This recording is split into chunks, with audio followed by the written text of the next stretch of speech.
Limbus company's 8th Walpurgis-Night event is going on right now, and it came with 2 new identities and 1 new E.G.O. The other day I talked about Faint Aroma and Solitude Ryoshu, a brand new sinking tremor powerhouse that tears enemies up with her bonus attacks.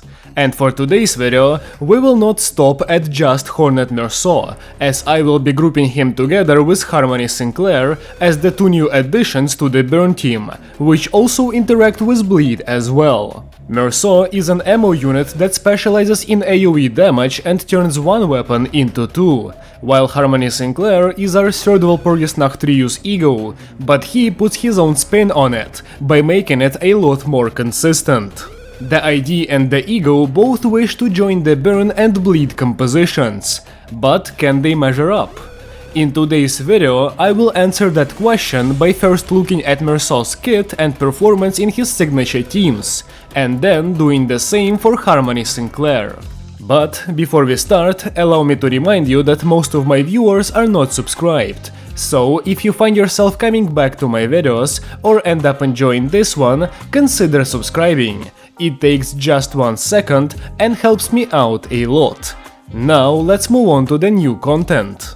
We'll start with Meursault and his kit.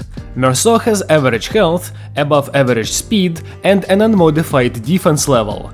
His Sin Affinity spread consists of Lust and Wrath, with a Wrath defense. All of Meursault's skills gain power based on bleed and burn on the target, and deal more damage based on spore on the target.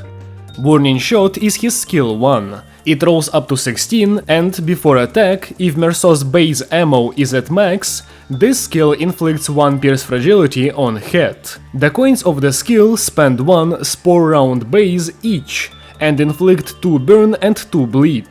Meursault's skill 2 is E.G.O Alteration Buckshot. It clashes at up to 20, gets 2 attack weight, deals 50% less damage against the sub-target, and its coins turn unbreakable, starting with the last coin, based on Loyalty Pheromone. At attack end, if Meursault has 1 base round or less, he reloads. The coins of the skill spend 1 spore round buckshot each, and inflict 2 burn and bleed count. The 3rd skill is Field Test Dust Spark. It clashes at up to 29, has 2 base attack weight, and deals bonus damage based on unused attack weight. It gives Meursault ammo for the price of SP before attack if he is at 2 base rounds or less. Gets Clash Power if Meursault has Loyalty Pheromone, converts coins in the same way as skill 2, and at 3 Loyalty Pheromone, the skill gains 1 more weight. At attack end, Meursault reloads. The first 3 coins of the skill only hit 1 target, prioritizing the main target, and they spend 1 base round each, while inflicting 3 burn and 4 bleed. The last coin spends 1 buckshot round to hit all enemies, but deals 50% less damage to sub-targets, while also dealing extra damage based off of Loyalty Pheromone. On hit without cracking, if the enemy's spore is at max stack, the coin deals wrath damage equal to burn on the enemy multiplied by spore divided by 10. After that, the target loses all spore and 1 burn count, and the coin inflicts 1 burn count and 2 bleed count. As for Meursault's defensive skill, he gets any weight. Spore Germination allows Meursault to reload at combat start, gets coin power from burn and bleed, and heals Meursault on a weight once per turn, healing more based on Loyalty Pheromone. As for Meursault's passives, he has 2. The first one is E.G.O Alteration / Spore Round. It allows Meursault to start the fight with 10 base ammo and 6 buckshot ammo. Also, when Meursault hits an enemy and spends ammo, he inflicts Spore, with 2 Spore being inflicted with base rounds and 3 Spore being inflicted with buckshot rounds.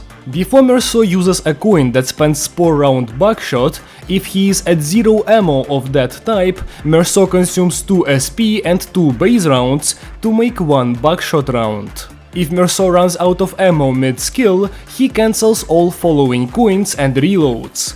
Also, when targets with Spore are killed, he gets 1 Loyalty Pheromone. The second passive is Spore Diffusion, and it requires 3 Wrath owned to activate. On kill against targets with Spore, the passive doubles Spore infliction for the next turn, and if Meursault kills an enemy with a base skill, he gains half the ammo that he spent back.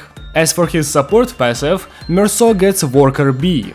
It requires 4 Res Resonance to activate, and it allows Pierce base attack skills to heal allies for a fraction of the damage dealt, twice per encounter. Also, if all base attack skills equipped in a turn are Pierce, all allies heal 10 SP at turn end. Before we look at Meursault in combat, we have to also look at his unique effects. Spore Round Base and Spore Round Buckshot are both types of unique ammo, stacking up to 10 and 6 respectively. Base rounds inflict 2 spores on hit, and Buckshot rounds inflict 3.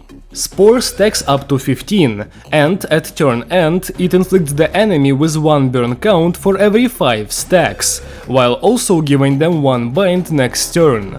Reload Germination consumes SP to reset both types of Meursault's ammo to their max values, consuming less if he had ammo left over before the reload.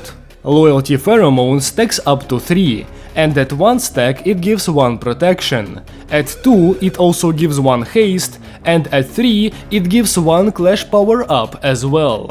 With this, we're done with Meursault's kit, and we can move on to his performance in combat. We'll start with his overarching goals and gimmicks, of which there isn't a lot. Meursault is a classic ammo ID that cancels his coins if he runs out of bullets mid-skill.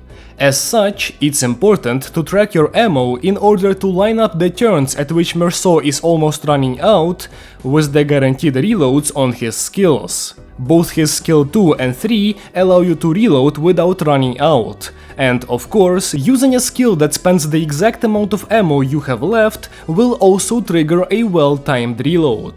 Outside of this, Meursault is a pretty classic identity. He inflicts his keywords as well as Spore, and he utilizes all those effects on the enemy to get more power and deal more damage. His base kit AoE makes him more of a group-focused unit, and his own kill effects support that as well, as the 3 pheromone conditional on Meursault's skill 3 is very strong against groups, while also being unachievable without killing. I could add a bit more into this section, but honestly I want to get into his status team performance ASAP, so let's do that. Meursault is a bleed burn identity, and we'll start with burn. The main attractive part of this ID for the burn team is the so-called burn deluge. Although this effect is much more similar to the activation effect of Kurokumo Ishmael than the absolute nuke that the real deluge effect resembles. Also, I just have to address something. The nuke is capped. It's fucking capped, okay? It literally has an upper bound, and that upper bound is not very high. The burst damage caps out at 148, and the limiting factors are the maximum stack of burn and Spore. Just because it doesn't say max 30 next to the skill doesn't mean it's uncapped, okay? It's literally just a piece of misinfo that's floating around the community for no reason at all. This burst, even though it doesn't go to insane numbers, is still a great tool for extra damage, and with its help, the power of Meursault's third skill grows immensely, which makes him similar to Firefist Gregor in gameplay, as both identities have kits where the third skill pulls most of the weight, while the rest are average or below average when compared to other units. Speaking of below average, let's look at Meursault's burn infliction. And this part is kinda comical. Meursault stacks up a lot of burn count with his skill 2 and Spore. And burn count does nothing. Burn is already the single most sticky keyword there is, only losing 1 count per turn, so extra count is literally just useless, and is always inferior to potency. But wait, you say, doesn't Meursault have a deluge that can benefit from that? Well, this is the issue with calling this effect a deluge. It doesn't actually interact with count. It only depletes 1 count with the entire burst, while Spore is the effect that gets actually consumed. As such, all the count that Meursault stacks up ends up creating a huge surplus that you just don't interact with at all. But really, even with some illogical parts of this ID's design in mind, Hornet is a pretty decent ID in a vacuum. As I previously mentioned, he's at a similar power level to Firefist Gregor, but when you're up against more than one target, Meursault actually becomes better than him, as that's his field of expertise. The especially astute among you heard me say in a vacuum. And now, let's take Hornet Meursault out of that vacuum. Introducing Thumb Capo Meursault, aka Hornet, but better. Thumb Capo Meursault is one of the strongest IDs of Season 6, modeled after Lei Heng, a boss and a major story character in that season's canto. Thumb Saw is a Burn Tremor identity, so both of these units share a keyword, and within Burn, the keyword that they share, Thumb pretty much mops the floor with Hornet. His physical damage is similar on his skill 3, and outright better on his skill 2 after some ramp up. His burn infliction actually includes potency on his skill 2, and once you drop his weak ammo, that burn infliction skyrockets due to Thumb's passive. Funnily enough, Thumb Meursault also gets a burst damage effect on his skill 3, which comes in the form of Tremor Scorch. It has the exact same scaling of burn potency as Hornet's nuke, but for Thumb, that's only one half of it, as he can scale the effect of Tremor as well. Additionally, once Scorch is set up, as long as you can keep up the stack, Meursault is able to burst it with his skill 2 as well, adding a lot of damage. Thumb Sinclair, the second Scorch identity, also gets to help out with the Tremor stack and utilizes it for extra damage in a way that would be impossible with Hornet Meursault on the team. I mean, you can see for yourself, Hornet's competition is literally the Lei Heng identity.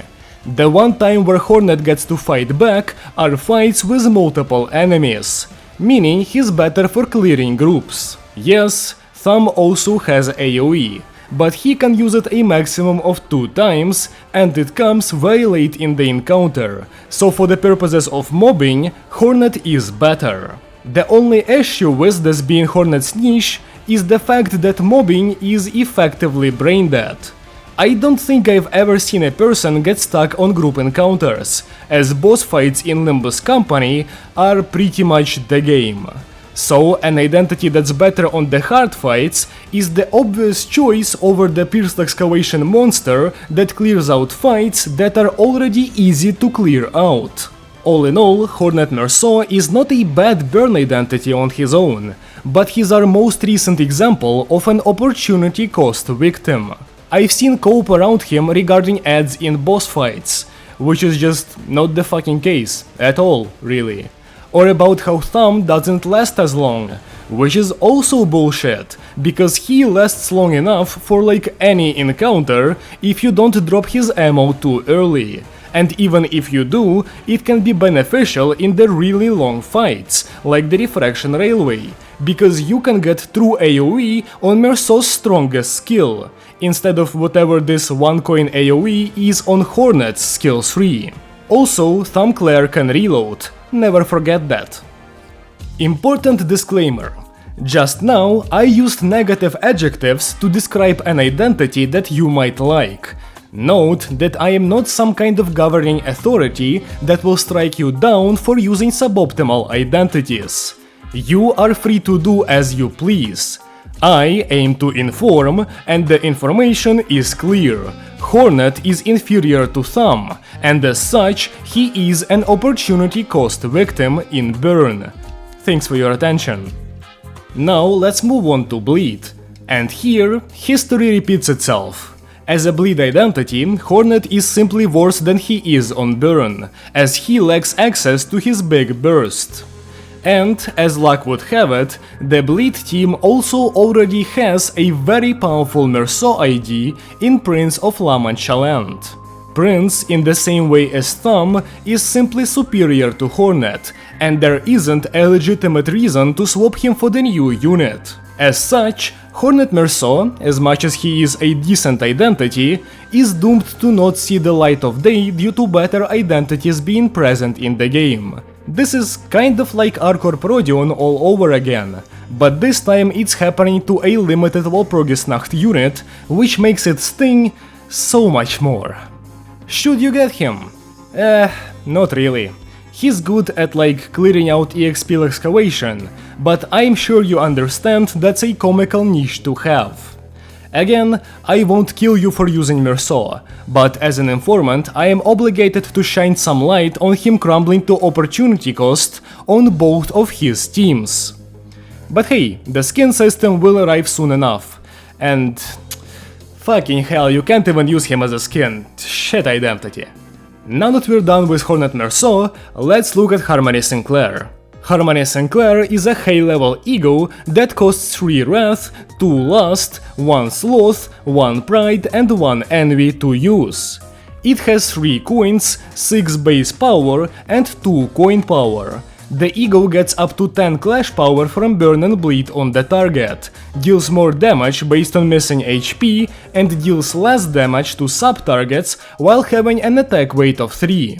On kill, Harmony gives all allies 2 Rhythm, which is an effect that provides extra damage and offense levels at the cost of defense levels for 1 turn. And at attack end, the E.G.O heals up to 4 other allies for 12 SP, while making Sinclair lose 8 SP for the next 2 turns. The first 2 coins of the skill inflict 2 bleed and 2 burn, while the third one inflicts 1 of each and gives a random ally 1 to 3 rhythm next turn.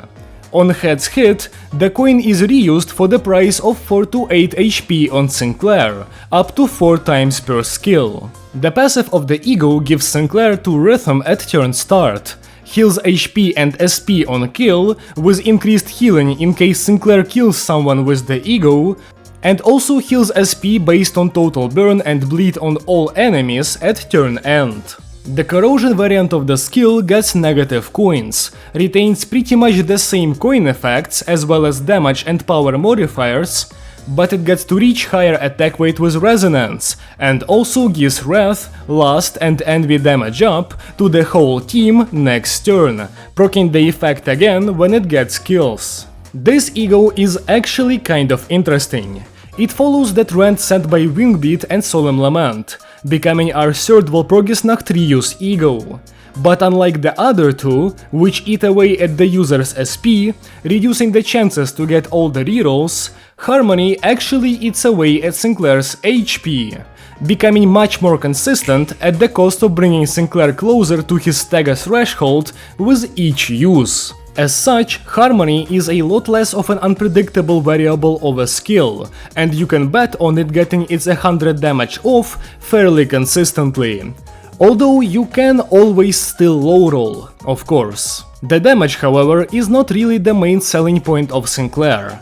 I mean, against one target, 100 damage is 100 damage, but the lowered AoE damage prevents this E.G.O from becoming a really potent group clearer like Tidal Elegy Ashmael, for example. Luckily, damage is not all the E.G.O does. On the effect side of things, Harmony inflicts 7 bleed and burn. Now, as Sinclair lacks a particularly good bleed identity, we will just focus on burn in this video, and 7 burn is a good amount for an E.G.O that does a lot of things at once. On top of damage and effect infliction, it also provides supportive value with Rhythm, which is an effect that can buff up the damage of Sinclair's allies for the next turn. A maximum of 10% dynamics isn't that high, but 5 offense levels can go a long way. Of course though, you need Rhythm to hit the right allies and be applied in a large amount for those numbers to show up, which is inconsistent. Finally, there's even more value in this E.G.O, as it's an SP heal on top of all that, and its passive gives Sinclair a bit of sustained SP healing, as well as some Rhythm. Now, while Harmony Sinclair does not shock anyone with its performance in any one niche, it does a lot of things at once, providing an okay amount of pretty much everything. With a solid baseline like that, Harmony is more than a usable E.G.O, but let's look at it with more context. In the 5th Refraction Railway, you get access to Infliction Refraction, which makes this E.G.O's burn and bleed infliction go from 7 to 13, making it a fantastic status stick. Similarly, when utilized by Don Sinclair, the E.G.O will be affected by Volatile Passion and Sinclair's passive, bringing its burn infliction to a monstrous 20 even outside the railway. Although, do note that you need Don's passive online for this, which creates a requirement of 8 Wrath before you press the E.G.O, which is a lot. Still though, even 14 burn is a ton. And Don Sinclair notably lacks burn potency infliction on his skill too, making it replaceable by Harmony. On the topic of Don Sinclair, he is actually in the possession of the greatest synergies with Harmony, as on top of heavily boosting its burn, he gets to increase the 7 coin skills coin power. Again, you need Don's passive up for that, but with it, he gets to give the E.G.O 3 extra coin power when clashing, and once he's attacking, that coin power drops to 1 due to the SP loss. But it's still a 50% coin power upgrade comparatively, which results in the damage of the E.G.O going up to over 140 from 100. The last part of the synergy is the E.G.O's passive, which provides SP healing at turn end if Sinclair has lost SP this turn. As much as this might seem like the greatest thing ever on paper, I do think this part of the synergy is probably the least remarkable one, as the amount of burn on the enemy you need to get to 10 SP per turn is literally the max stack, so you'll more often see this effect hang around somewhere in the middle of its effective range, providing some SP, but not a lot of it. Outside of Don, U-Branch Sinclair can get a bit of value from losing his HP with Harmony, as his passive has missing health effects. Although the effects themselves are not that strong, and the damage that Harmony deals is actually kind of low, so you don't get to indulge in a large offense level boost until you've used the E.G.O multiple times. Outside of these two, the other Burn Sinclairs don't really have any notable synergies, so they just get the baseline value of the skill, which is still good. The one weakness of Harmony Sinclair is its cost. With such a spread of resources, it can be a bit obnoxious to fuel, and on the burn team specifically, it takes away important resources that could go to magic bullet Oches. This becomes doubly true if you swap to Don Sinclair for all of the synergies, as you lose access to Thumb's on-demand Pride, and your last generation goes down by losing either Thumb or U-Branch. Less magic bullets means that all that burn you're inflicting doesn't actually get put to good use, which defeats the purpose of inflicting it in the first place. But really, with Superbia especially, you can manage to use both E.G.Os in tandem, for example in the railway. The skill's Corrosion can also provide a lot of damage boosts if you pick up some kills with it, but the fueling issues get cranked up to 11 when you try to overclock it, so I don't really see myself utilizing that side of Harmony in any real scenario. Overall, Harmony Sinclair is a pretty good E.G.O that does a lot of things well, while running into some roadblocks that don't let it completely take over the burn team. I believe that if you're looking at your options for pity, Sinclair is more worth picking up than Meursault, as the E.G.O does have real use cases. It's also cool as fuck. Like, come on, you can't tell me this isn't the single coolest E.G.O attack animation we have in the game. Just look at it. With this, my review of Lobotomy E.G.O Hornet Alteration Meursault and Harmony Sinclair comes to an end. Aroma Ryoshu is certainly the highlight of this banner's identity side, as Meursault succumbs to his competition. But Sinclair gets a pretty solid E.G.O that I really can't complain about at all. After this video, I want to revisit my Walpurgis-Night identity tier list, as some units need to be moved down due to recent developments. And I get to bait engagement by placing Meursault low due to the opportunity cost associated with running him, which is a real concern. If you disagree or have something to add, feel free to leave a comment below, and I might read it and respond. If you enjoyed the video at any point, leave a like to let me know, and if you want to see more like this, consider subscribing.